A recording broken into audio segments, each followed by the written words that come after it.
클래식 음악 산책, 오늘은 로베르토 슈만에 대해서 이야기해 보려고 합니다.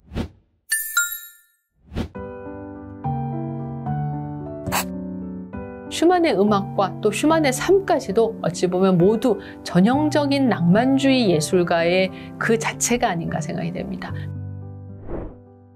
슈만의 생애를 한번 살펴보겠는데요. 슈만은 대표적인 낭만주의 작곡가로 손꼽히고, 그리고 또 슈베르트의 뒤를 이어서 최고의 가곡 작곡가로 꼽히는데, 시인의 사랑, 또 여인의 사랑과 생애, 리더크라이스, 이런 것들이 모두 슈만의 연가곡집의 제목들이고, 슈베르트의 뒤를 이어서 슈만은 문학과 음악이 어떠한 방식으로 결합할 수 있는지를 정말로 이상적으로 보여준 작곡가입니다.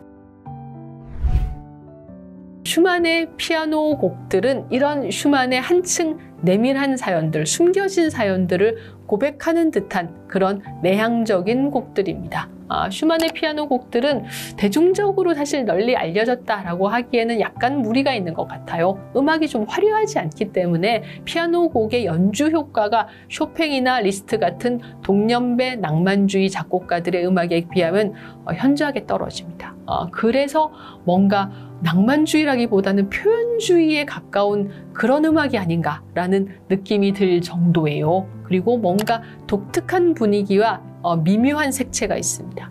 이런 스타일로 슈만은 어떤 감정이나 상황을 암시하는 듯한 피아노 곡을 많이 썼는데, 정말로 너무나도 예민했던 슈만의 성향을 이런 음악들이 잘 보여주는 것 같아요. 그래서 감정과 감성이 정말 비정상적으로 발달했던 그런 인격체가 슈만이었고, 그런 슈만의 개성을 피아노 곡이 잘 표현해주는 게 아닌가라고 생각이 됩니다. 그리고 또 슈만은 다비드 동맹 무곡집이라는 독특한 제목의 피아노 곡집을 작곡하기도 했어요.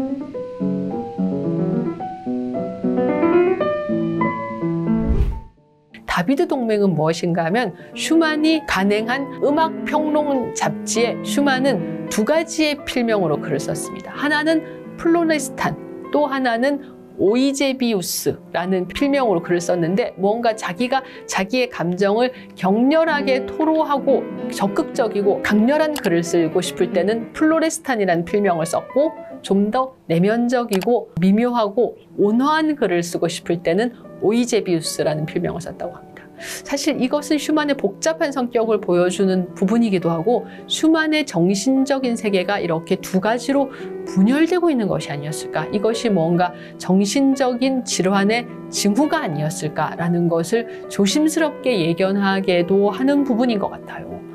이런 식으로 글을 두 가지 캐릭터로 나누어 썼다는 점이 참 특이한데, 거기서 그치지 않고 슈만은 이 다비드 동맹 무곡집이라는 곡에서 플로레스탄을 표현하는 활발한 곡, 그리고 오이제비우스를 표현하는 내밀하고 온화한 곡들로 곡을 번갈아서 배치합니다.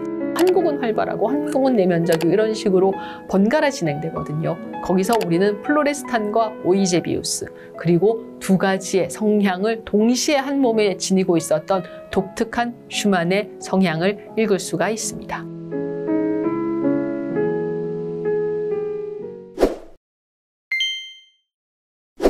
그나마 행복한 이야기는 가곡을 통해서 한 것 같습니다. 왜냐하면 1840년에 슈만은 2년 동안 클라라 비크와 결혼을 위해서 노력했다가 마침내 이때 클라라 비크와 결혼하게 돼요. 왜 그렇게 어렵게 결혼을 했나 하면, 클라라 비크는 슈만의 피아노 선생이었던 비크 교수의 딸이었습니다. 그리고 최고의 피아니스트로서 일찌감치 재능을 보였기 때문에 비크 교수는 자신의 제자이기는 하지만 작곡가로서도 피아니스트로서도 그닥 밝은 전망을 보이지 않는 슈만과 자신의 딸 사이의 결혼을 맹렬하게 반대했어요. 이 결혼을 성공하기 위해서 마침내 슈만은 비크 교수와 법정 투쟁을 벌이기까지 했다고 해요. 그 끝에 결혼에 성공한 것이 1840년입니다. 그러니까 얼마나 기뻤겠어요. 슈만은 이 한 해에만 138곡의 가곡을 작곡합니다. 그래서 이 해가 이제 가곡의 해라고 불리는 해이고, 이 해는 어찌 보면 한 인간으로서 또 작곡가로서 슈만 인생의 전성기가 아니었나 생각이 돼요. 그때 작곡한 여러 가곡 중에서 연가곡집인 시인의 사랑을 대부분의 음악 애호가들 그리고 전문가들이 모두 입을 모아서 슈만의 최고 걸작이다라고 꼽는데, 하일리 하이네가 쓴 16개의 시의 곡을 붙인 연가곡입니다. 근데 이 연가곡은 재밌게도 이렇게 슈만이 가장 행복의 절정에 있을 때 작곡한 곡인데, 연가곡의 결말은 비극으로 끝나요. 슈만의 대표적인 음악, 자신의 어떤 모든 감성과 또 자신의 재능을 모두 발휘한 시인의 사랑을 들어보도록 하겠습니다.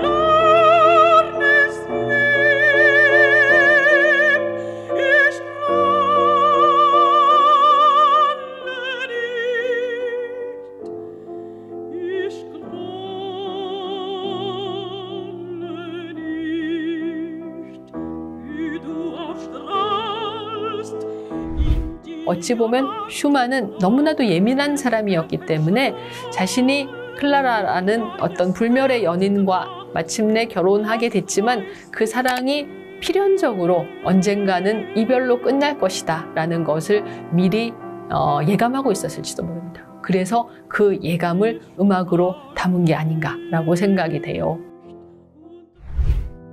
그리고 이렇게 행복한 생활 속에서도 비극을 예견했다라는 것은 무엇을 말하는가 하면 슈만이 우울증을 극복할 수 없었다라는 점을 이야기하고 있는 것 같아요. 실제로 슈만의 가게에는 우울증이 계속 유전되고 있었고 슈만에게도 그런 우울증의 전조가 있었습니다. 행복한 생활을 할 때는 괜찮았지만 작곡 능력을 서서히 상실하면서 초조해지자 슈만의 우울증은 점점 더 심해져요. 환청과 환각을 보는 그런 지경에 이르게 되죠. 1850년에 듀셀도르프 오케스트라와 합창단 지휘자로 부임을 했고, 또 이때 최후의 어떤 대곡이라고 불릴 수 있는 라인 교향곡을 작곡하기도 했고, 또 가을에는 브람스를 만나서 그의 뛰어난 재능을 예견하기도 했지만 마침내 1854년 2월에 슈만은 환청과 환각이 주는 괴로움을 이기지 못하고 라인강에 투신했습니다.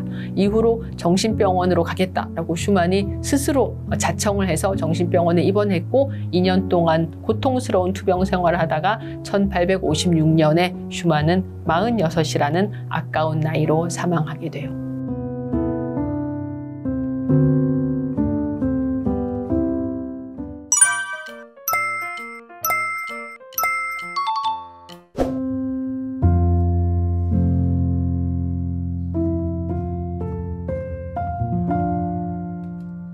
슈만은 1856년에 그렇게 정신질환을 이기지 못하고 46의 한창 나이로 고통스럽게 세상을 떠나게 됩니다. 클라라는 슈만 사후에 콘서트 피아니스트로 복귀해요. 왜냐하면 생활을 해야 되니까. 클라라는 놀랍게도 70대까지 계속 피아니스트로 무대에 섰고 수많은 음악을 연주합니다. 예를 들면 브람스의 피아노 협주곡 1번을 초연한 피아니스트가 클라라예요. 그리고 한편으로 클라라는 남편인 슈만의 전곡 악보를 출판하는 데도 심혈을 기울입니다. 생전에는 슈만의 음악은 너무 복잡하고 내향적이라는 이유로 잘 알려지지 않았는데 클라라의 노력에 의해서 슈만의 음악과 그의 가치들이 많이 알려지죠. 슈만의 음악은 사실 당대의 어떤 관습에서 형식도 그렇고 내용도 그렇고 당대의 관습과 당대 형식에서 많이 벗어났기 때문에 당대에 그렇게 많이 받아들여질 수 있는 음악은 아니었습니다. 클라라의 노력에 의해서 비로소 슈만의 음악들이 애호가들에게 그리고 연주가들에게 사랑받게 되었던 것이죠. 세종 TV 지식 채널 세종 TV